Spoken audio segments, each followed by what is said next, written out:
And that's what it's about. Like, it's really about matching. And I think private equity and I think strategics get that. They don't always get it right culturally and they don't always put the right pieces together, but they do get the part about matching the types of companies, which is why they build a portfolio. But when you're an individual buyer and you've never done it before, you don't really understand like how important it is to get that cultural fit correct and to get those values correct.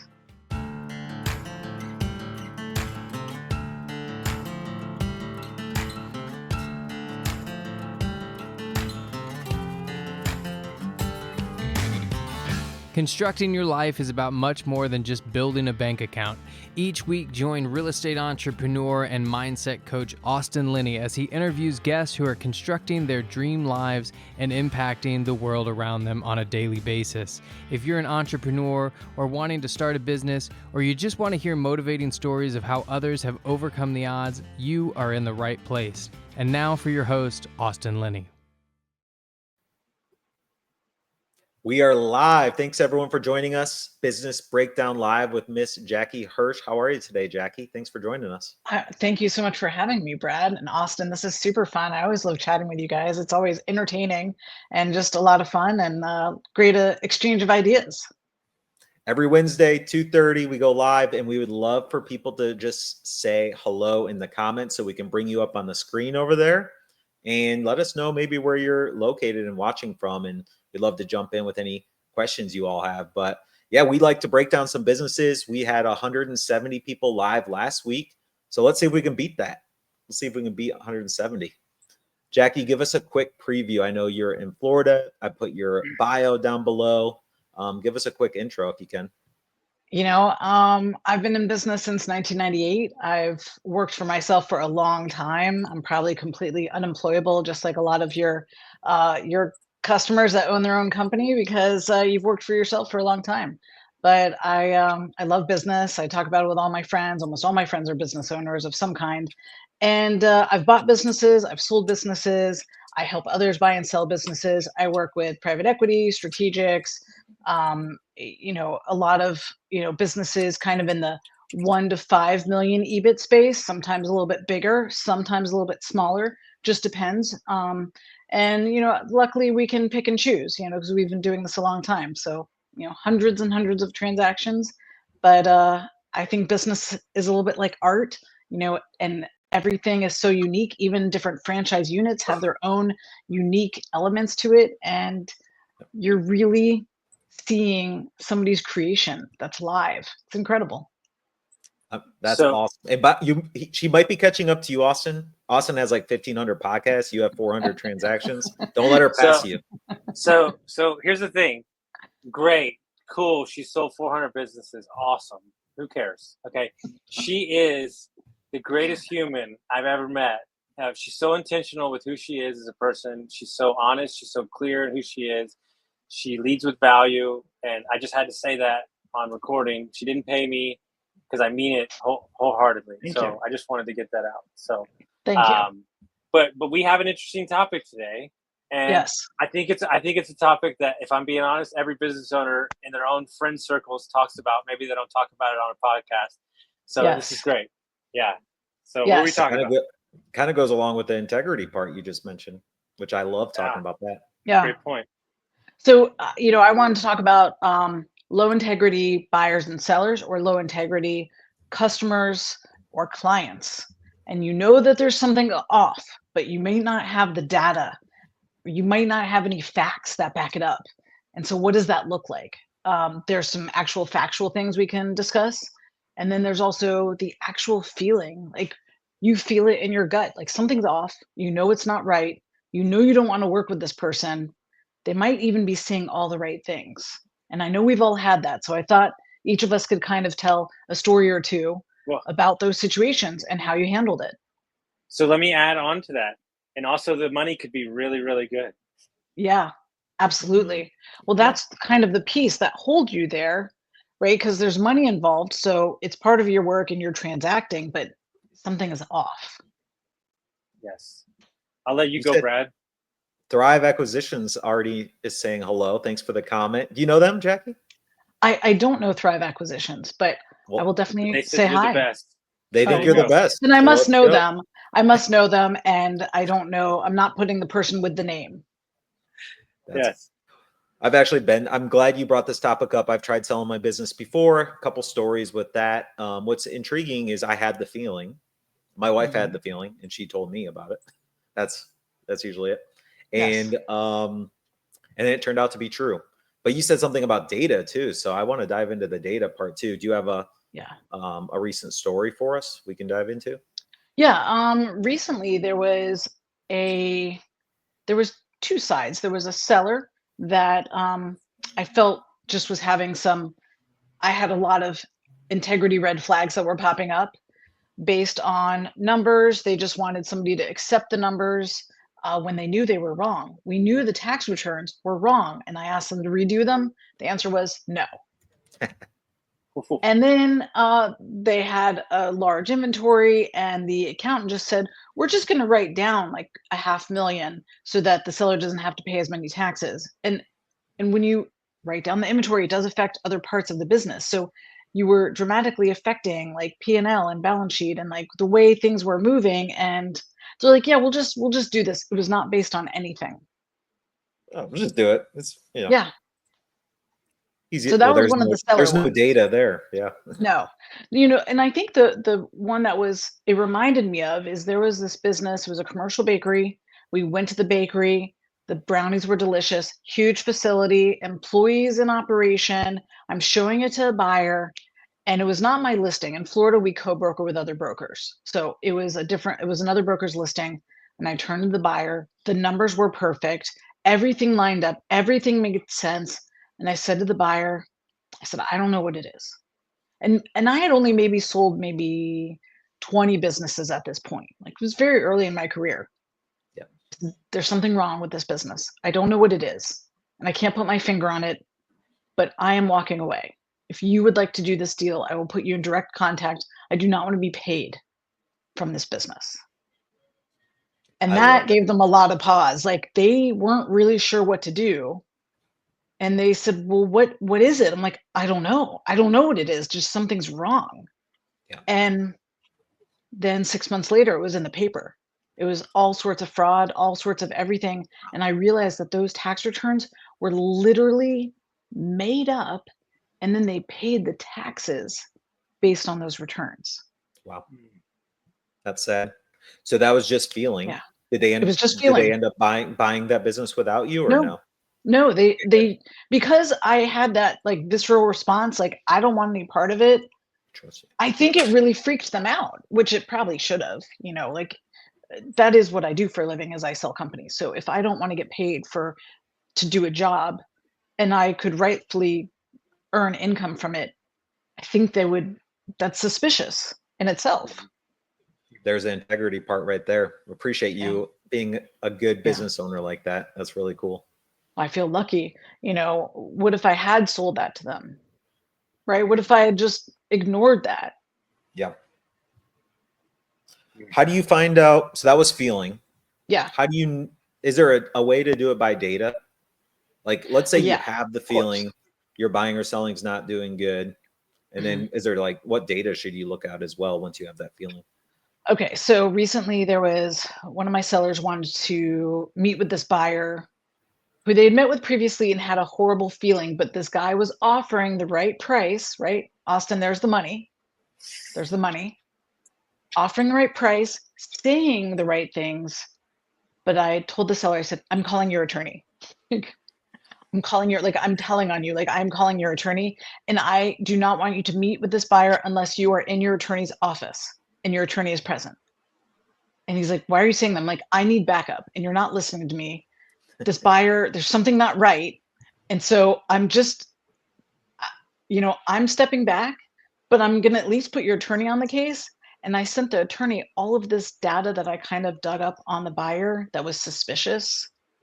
And then some other suspicious things that were said and written. And I made a whole file. I copied the seller and I'm like, "Here you go." And I just walked away. Wow, that's awesome. All right, that's really good to So there know. was data. There was actual data, and things weren't right. And I didn't know what to do other than I'm out. And what was interesting is I don't know if the seller said something to the buyer, but I never heard from the buyer again, which is fine. Mhm. So now, Brad, you mentioned when you were trying to sell your company that there was a suspicious buyer, that something gave you pause or gave your wife pause, which is, women sometimes do have a deeper spidey sense because you've got to protect children. And so sometimes I think women can be way more sensitive to those things because they're in a more vulnerable position and they have to protect smaller people, right? So sometimes I think that they have a different spidey sense than the men. I think the men have their own version of like really big things coming at you. But I'd love to hear what happened. Yeah, for sure. She's got the wisdom, 50% wisdom in our relationship. But it actually happened twice. So we actually didn't end up selling the business. Yeah. The first one, this guy, my broker thought he was good. He actually made up fake bank statements, and he was trying to get an SBA loan but he came to us saying it was an all cash offer and he had the funds in his account. Yeah. So we spent 3 months with him. 3 Wow. months of wasted time. And so then we finally found out he was just stringing us along, and he was doing this to 3 other businesses, going to 4 businesses doing this. So he made up fake bank statements, and then we found out the truth after. We did. We then found another buyer who sold his stakes at Google. He was retiring, wanted to buy at 80% cash. But this is the one my wife came to me and said, I just don't have a good feeling about this guy. The way he's acted on our calls, and we continued going all the way till the week of signing. We got all the way there because I kept pushing it, of course. And the day we were going to sign, his entire house that he just moved to in Maui, Hawaii, burned down. Wow. Remember the Maui wildfires 2 years Yes. ago? The day of signing was the day the fires started and his house burned down, and he canceled it because he was dealing with that. I mean, I can't So understand fate, that. Yeah. yeah. Yeah. But fate, bad feeling, and then fate happens. So obviously we're glad that didn't go through. But yeah, I mean, the first one, I don't know how we would have had the data. I wish I could have looked into it more. Second one, we definitely could have looked into him more in his experience to know he probably Yeah. wasn't qualified. One of the things, sometimes brokers will steer buyers to lenders. And part of it is because the lender will communicate with the broker the credit worthiness of the buyer. It doesn't mean that they're giving out confidential information, but they'll say, we would do a deal with this person. And when a buyer that I'm dealing with won't even talk to my lender, they don't have to go to them. Like if you're not willing to talk to this lender who I've done, probably 50, 75 million in deals with, you won't talk to him. You only will use your lender, but you won't let me talk to your lender either. We have a problem. I need access. So I think, going forward, that's something that the broker should have really taken a deeper dive. And I think the broker should have spoken with the lender because then they would have a lot more data. But the fake bank statement thing, I see that a lot. I Wow. think there's a couple things. One, I don't know how I feel about always giving my bank statement to a stranger either, right? Yeah. And so if you're looking at 100 businesses, 200 businesses, you're giving that to 100 to 200 people, right? That's true. And so that's why I ask buyers to get something from a bank that they will loan to you, and then I can call the bank, right? That I feel like that's a much more shielded way of doing it. Yep. I like that. That's super helpful. Yeah. And then the other one is, I think if we would have done more research on the data on the second buyer, we would have found out he wasn't qualified to buy our business. Like it just wasn't a good fit. We had that bad Right. feeling, but I think that's definitely something to be aware of. So I love coming to you and hearing about the integrity part, because now that's definitely something I would have already been looking into working with a broker, because I feel like my Yeah. last broker did not have that integrity and was just trying to make the sale. Right. Love that. And then the data part is like, yeah, you need to have your own data. You have to have your own data, but it's about playing the long game. Like I'm always trying to play the long game, not just only in my business, but with my life. So if I don't feel like this is somebody I'd want to be connected to going forward, why would I deal with them? Right? There was a business that I sold earlier this year, and it's about making a match, right? You're making a match. And there was a buyer and seller. They had a ton in common, and I knew a ton about both of them. But I did not share that with them. They both knew I knew the other person, but we had a meeting and it went well. But then there was a little bit of like graping and like on both ends. And I was like, listen, ladies, it was both guys, but I was like, listen, ladies, we're all going to go on a second date. And we do this Zoom call. And even on the Zoom call, I'm like, ladies, we are doing a second date. And everybody laughed. And then I said, okay, let's just put it out there, you know, what the issues are. And I said, but I want to start with this. I know a lot about both of you. And I truly believe at the end of this deal, you will be friends forever. Right. And that was legit. Like, and these guys still, like, I just saw one of them and they were just talking to the other one. So they speak every week now. That's awesome. And that's what it's about. Like, it's really about matching. And I think private equity and I think strategics get that. They don't always get it right culturally, and they don't always put the right pieces together, but they do get the part about matching the types of companies, which is why they build a portfolio. But when you're an individual buyer and you've never done it before, you don't really understand like how important it is to get that cultural fit correct and to get those values correct.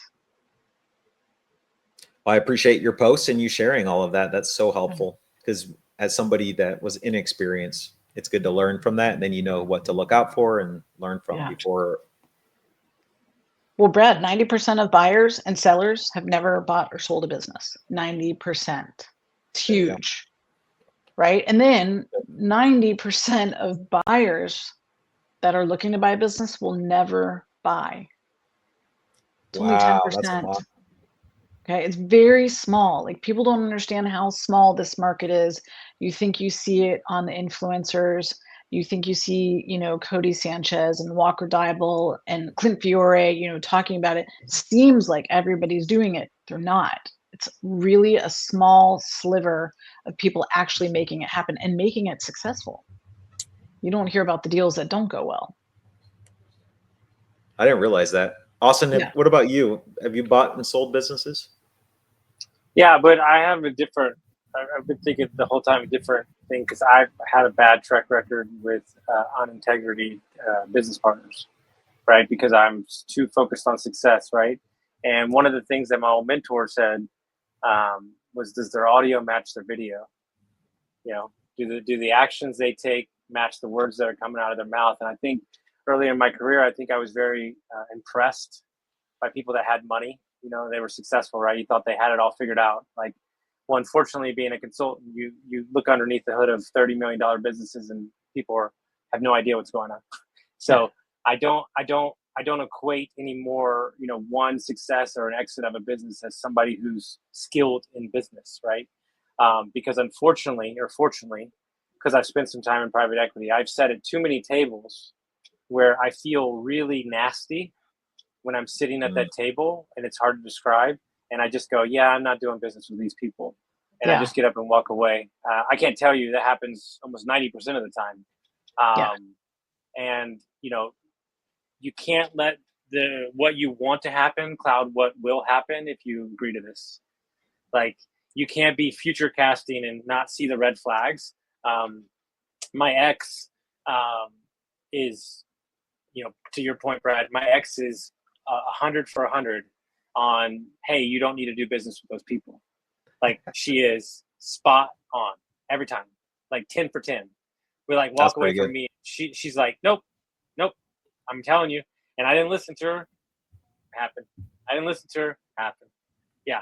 I mean, it is truly, you know, and you can't be so clouded with wanting to get the money because even when a deal goes through, you know, the people might not pay you on what you're owed. I mean, and then you never should do business with them again. It's happened to me. I lost out $100,000 for a deal I put together. Like, it just happens, you know.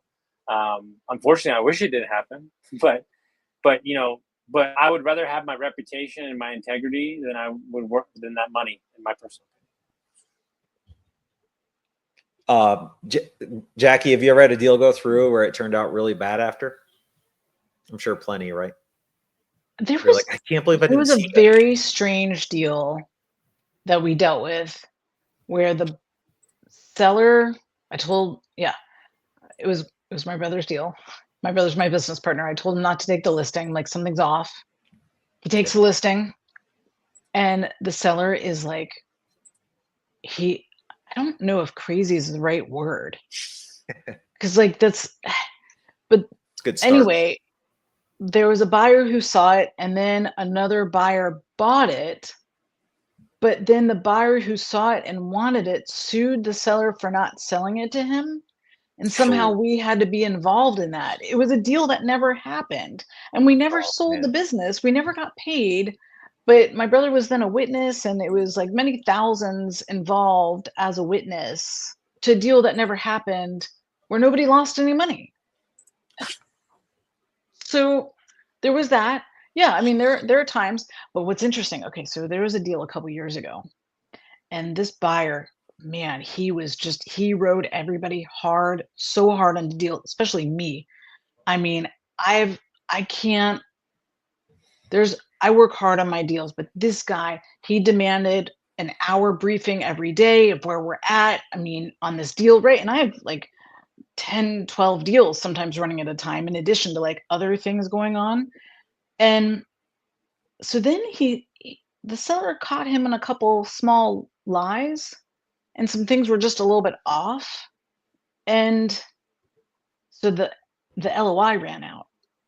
It was Mm, 90 days and he just kept like he did have a contract written, but he kept like just jerking the seller's chain. Oh, and then this was like, in the seller employment agreement, he put a disparagement clause, and the disparagement clause said, in the event the seller says any disparaging remarks, there's $1 million fine per offense. oh my gosh. And the seller was like, I don't even think Brad Pitt has this in his confidentiality agreements. Like it's insane. And so we walked away, and the buyer almost lost his mind because he's Yeah. maybe 70 grand in fees, and we're a week and a half away from closing, and he's like jerking the seller's chain. We walked away, and then I sold that business for like I think it was $400,000 more. Let's There you Um, go. go. yeah, so the seller was thrilled, and this guy was so bad. Instead of like the seller's wife uses this guy's name if she's referring to somebody who's a total nightmare forever, forever. It's like the She We do. Karen uses word. that guy's Hey, name. hey, we do this. We did the same thing with the lawyer we had to deal with on the deal. Oh, We did the same. interesting. Yeah, we do the same thing. Yeah. Well, one of my friends dealt with the lawyer in a very interesting manner. This lawyer was very difficult for the deal and really causing havoc and really just Yep. like making a pig pen of the whole thing. The My friend calls the lawyer and says, I just think you're phenomenal at what you do. The way you speak is so artful and I just love it. And I have some other business I'd like to refer to you. I can't now because we're in this deal, but I'm just so excited to continue to work with you. And it was like a magic wand had like opened up and it worked. I don't know. And I don't think I could do that Wow. unless I really felt it. Like maybe he's a better actor, but he needed that deal to go through. I could. I could. Yeah, Yeah, I could do it. So, yeah, but I went toe to toe with a lawyer, and it took everything. I literally sat down with my head down because I knew the moment that he started up with me, I was going to lose it. Because I've been fighting this guy for like 9 months, and so I had like breathing sessions in the car. I was like, "Come on, dude, you can keep it together. Like, just get this thing." And he goes, I'm just sorry, I'm going to speak frankly. He goes, "Who the fuck do you think you are, you millennial buying this company? You don't deserve this." And I said, "Hey, man," I said, "here's the deal." I said, "If you ever speak to me like that again," I was like, "that's going to be the last thing you do." I was like, "You're a piece of shit." I was like, "You've been fighting this deal since the day we said." I said, "Don't speak to me." He goes, "Don't tell me how to do my job." I said, "Well, somebody needs to tell you how to do your job because you're terrible at it." And man, we went, I mean, dude, I tried. I'm like, dude, because I don't like being like that. I really right. don't. But Yeah, like, I've dealt with this guy for like 9 months, and he was just like railroading everything. Would take a yeah. month to respond to an email, like and it's just like, what are you doing here, man? It's just Right. ridiculous. So Well, clearly, yeah, just based on that statement, he's thinking, like, how is it that you're young and you're buying this company? And Yeah, I that's a have good point. found that like sometimes sellers really discount buyers who are in their 20s. And I tell them, I said, look, I Mm. started selling companies when I was 22 and I started my own company with my own money that I earned from that when I was 26. And I lived like a rat and nobody would date me because I didn't have any good clothes. And I lived in my parents' house for a while. And then when I bought my own house, and then like people's moms were calling to see if I was single. And I was like, no, I'm not going to date your loser child. I didn't say that because like that would be rude, but like that's what I'm thinking. Like you wouldn't go out with me when I'm saving like crazy and working my butt off, but living at my parents' house. So, you sometimes have to remind them, like, hey, when you were 26, like you could run this and you were running it. And sometimes I have to remind my sellers when I have like a 20-year-old buyer, I'm like, this guy thinks he can do it. He's run these teams. He has money. Like he's trying to better himself. He wants to have a kid. He wants to get married, or all of these different things. Like to really help sometimes sell that buyer if they have that, pullback because of age. And sometimes people really Yeah. do. Now, the greatest statement, one of my favorite statements of all time, is like you say you have 20 years of work experience, well, maybe you have 1 year of work experience for 20 years. I like it. And I'm just saying that to piggyback off what you Yeah. said. I've met these young kids, 25, 26, 27, like these resumes and their careers and like how sharp they are and how much they're into personal development. Like it just blows me away, man. They're ready to Yeah. go, right? They might not have the years, but they're ready to go. So Yeah. Jackie, You if see, people want to reach out to you, if people want to find you, how would they do that? What's the best way? I do respond to my DMs on Twitter. I do on X. I do respond to that. I sometimes respond to LinkedIn messages. Um, you can always reach out at Jackie at crownatlantic.com, and that crown has an E, because that's one of the crazy decisions you make when you're 26 is you put an E in the middle of crown when really you shouldn't have done that. But again, that's the kind of stuff that people do. And, now I just think it's funny. We have 139 people live. Thank you for joining us on this. Can you just, Austin, can we give her 60 seconds to give me a couple quick tips, action items? Oh, action Sure, items. Let's do of it. course. Okay. We talked Go a ahead. lot about length of these deals. If I'm buying Okay. or selling, should we just say, let's keep it at 3 months? Should we try to get it done in a month? Should we hold off for 6 months? What's a good timeline? Yeah, this is tricky. I mean, there's certain factors that you really just can't widget around, like Thanksgiving and Christmas. Like that is just one of those things that makes, end of year deals difficult.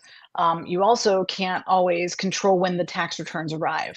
So yes, you can do a deal in 30 days. I think it's tough. You must have everything lined up. You cannot get a deal with financing in 30 days. I Yeah. think an SBA deal, the fastest you'll get it done is 90 days start to finish. Now, the lender will tell you they can do it in 21 days.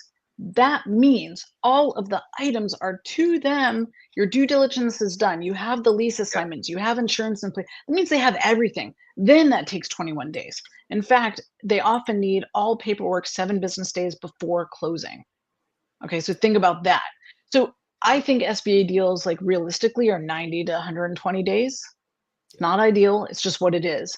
But I would say if you're putting your business on the market, you might go through a few buyers, and I would really expect 7 to 12 months for that to close. It could be sooner, but you might also want the time to select the right buyer.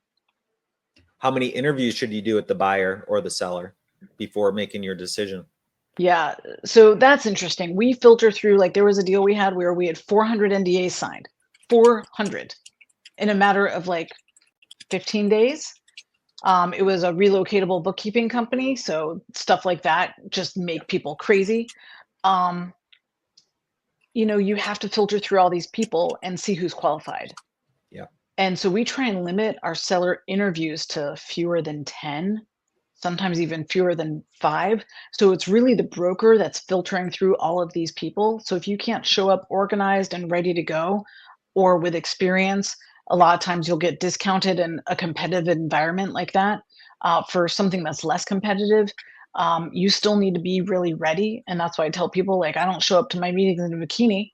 Like you show up in a suit with the data and the information ready to go. You have to be ready. So you need to have the bio, you need to have a pre-qualification letter, or you need to have a PFS of some sort in place. You need to be real with what your experience is and know what the steps are going forward. So I do recommend people go to like a buyer boot camp, especially, that's usually helpful. But be ready when you show up, and then that helps that helps the broker see if you're the right fit, and that will help you get to an interview with the seller. Perfect. Do you recommend that you work with the broker's lawyer or look for your own lawyer? It depends. The broker's obviously done deals with those lawyers. So, you might want to have a conversation with them. If you Sure. have your own lawyer, that's great, but I don't want to do a deal with somebody's divorce lawyer, right? If I have a heart problem, I don't go to a podiatrist, right? You go to a cardiologist. So you have to have an attorney who actually does business transactions, not somebody who could do business transactions. Like technically, I could sell a house, but I don't sell homes. I only sell companies, right? So it's not in my wheelhouse to get that done, with the right advice for a buyer, but selling companies is. So you want to make sure that you have an attorney that specifically does business transactions. And if you are in a state where the business has real estate and you're buying that real estate, I would highly recommend you have an attorney who also has real estate background specifically in that state. So That's huge. those are yes. And that might mean you get a separate attorney to advise on the real estate. Okay, we're wrapping it up. I'm getting a hands gesture. I appreciate it. Go check out Jackie. I got her website here. Thanks, Austin. And go connect with her and say hello in the comments. Appreciate you being on, Jackie. Guys, thank you All right, so it much. was super Thank you, fun. Jackie. Thanks for having me.